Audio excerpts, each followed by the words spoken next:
थे classification of metal. तो classification of minerals, तो फर्स्ट हमने किया मेटेलिक में क्या था, जो हमें इग्नियस रॉक से मिलते हैं मेटल, और इनसे मेल्ट करके आप कोई भी न्यू प्रोडक्ट बना सकते हो। लेकिन नॉन मेटेलिक मिनरल्स क्या होते हैं, ये होते हैं जैसे ये हो गया पोटास हो गया, ग्रेनाइट्स हो गया, लाइमस्टोन हो गया, ठीक है, जो आपको अर्थ की अपर जो है सरफेस उस पर ही मिल जाते हैं मोस्टली, यानी कि जो आपको जो सबसे जो आपकी है ना वो सेडिमेंट्री रॉक्स, इनसे मिलते हैं। आप कोई न्यू मेटल नहीं बना सकते इनको पिघाल कर। तो कहता है minerals which do not contain metal are known as non metallic minerals. जिन मिनरल्स में मेटल नहीं होता उनको नॉन मेटेलिक कहते हैं। मिनरल्स मेटल होगा तभी तो वो मेल्ट होगा ना, और कोई दूसरी चीज़ बन सकती है, जैसे सोने से, गोल्ड से आप कुछ भी बनवा सकते हो, पिघाल कर दोबारा न्यू ज्वेलरी बना सकते हो। लेकिन इसमें ऐसा नहीं होता, इसमें ये इसके एग्जाम्पल दिए हैं, mica, gypsum are some of the non metallic minerals. फिर है energy minerals, although minerals are inorganic in nature. कहता है यद्यपि इनऑर्गेनिक होते हैं नेचर में, there are some which are organic nature. हमने किया था इसमें करेक्टरिस्टिक में कि जो मिनरल्स हैं वो ऑर्गेनिक और इनऑर्गेनिक बोथ टाइप के पाए जाते हैं। तो ये कुछ हैं जो इनऑर्गेनिक हैं और ऑर्गेनिक हैं। ऑर्गेनिक में क्या, कोल एंड पेट्रोलियम। कोल और petroleum are the minerals which originated from the plants and animals. Remain से ये बनते हैं, कौन, कोल और petroleum. These minerals produce heat and energy. ये मिनरल्स हैं, कोयला है, पेट्रोलियम है, दोनों क्या प्रोड्यूस करते हैं, क्या पैदा करते हैं, हीट और एनर्जी, ठीक है। And hence are called fuel, इसीलिए हम इसको क्या कहते हैं, फ्यूल कहते हैं, ईंधन कहते हैं। They are also known as energy minerals, और इन्हीं को हम एनर्जी मिनरल्स कहते हैं, क्योंकि ये एक्शन करने के लिए एनर्जी प्रोवाइड करवाते हैं और गर्मी हीट भी प्रोवाइड करवाते हैं। Metallic minerals are further classified on the base of content of iron. जो मेटेलिक मिनरल्स हैं वो भी 2 टाइप के हैं कि किस टाइप का कंटेंट है। एक होते हैं फरस मिनरल्स। फरस मिनरल्स में क्या है, विच हैव आयरन कंटेंट, जिनमें आयरन पाया जाता है, आर नोन एज फरस मिनरल्स, उनको फरस मिनरल्स कहते हैं।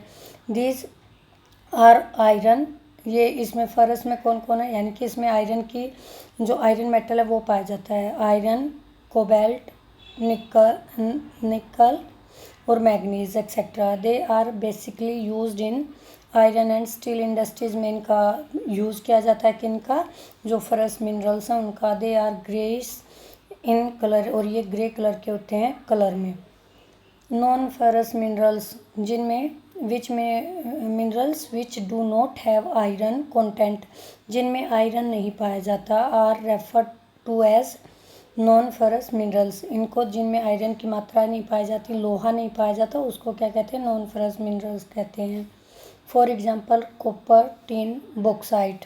They are found in all type of rocks. ये तीनों टाइप की रॉक्स में, चाहे वो सेडिमेंट्री रॉक्स है या आपकी इग्नियस रॉक्स है या आपकी थर्ड कौन सी होती है, मेटामॉर्फिक रॉक्स हैं, ये तीनों टाइप की रॉक्स में पाए जाते हैं। Precious minerals, these are metallic minerals, ये मेटेलिक मिनरल्स हैं, विच आर वेरी प्रीसियस, जो काफ़ी प्रीसियस होते हैं, जैसे डायमंड हो गया, गोल्ड हो गया, सिल्वर हो गया, प्लेटिनम हो गया। आप इनको मेल्ट करके दोबारा से कोई न्यू प्रोड्यूस तैयार कर सकते हो।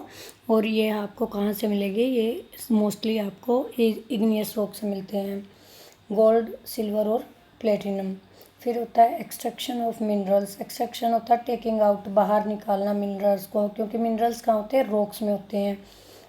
Minerals are found in rocks. The process of taking out minerals from buried under the earth surface is called mining. Mining किसे कहते हैं, वो प्रोसेस है जिसके थ्रू जो ज़मीन के अंदर, सरफेस के अंदर मिनरल्स हैं उनको बाहर निकाला जाता है। Minerals that lie near the surface are simply dig out. अब मिनरल्स के कुछ टाइप होते हैं जिनको आप सिंपली निकाल लेते हो, जैसे क्वायरिंग। क्वायरिंग क्या होता है, सिंपली आपने डिग आउट कर लिया, यानी कि सरफेस के ऊपर ही है वो मिनरल्स। जैसे लाइमस्टोन हो गया, जो आप घरों में पत्थर लगाते हो, वो क्या करते हो आप, सिर्फ जो रॉक्स हैं उनके कुछ पार्ट को आपने तोड़ ब्रेक डाउन कर लिया और उसको यूज़ कर लिया, ठीक है। The process is not known as quarrying, इसे क्वायरिंग कहते हैं। फिर होता है those that lie at shallow depth are renewed are removed, removed होता है टेकिंग आउट ही करना, बाहर निकालना, by method known as open cast mining. Open cast mining क्या है, देखो जैसे यहाँ मिनरल्स हैं, ठीक है, आपने एक ओपन कास्ट माइनिंग बनाई और यहाँ से मिनरल्स को निकाल लिया, ओपन एरिया है, आपने को बड़ा जैसे कोयला निकालते हैं, बड़ा सा एक होल किया और होल के थ्रू उसको निकाल लिया क्योंकि ज़्यादा गहरे नहीं हैं। फिर कहा to reach minerals deposits that lie a great depth deep bores called shaft have to be made. अब देखो काफ़ी गहराई पर ये देखिए, ठीक है, यहाँ पर आपके मिनरल्स हैं, आप क्या बना लोगे, एक टनल बना लोगे, यहाँ तक ये टनल बना ली और नीचे आपने सेफ्ट बना लिया ये एरिया, यहाँ से फिर आप क्या कर लोगे, इन मिनरल्स को इस के थ्रू आउट कर लोगे। तो ये कौन सा है, इसको बोलते हैं सेफ्ट।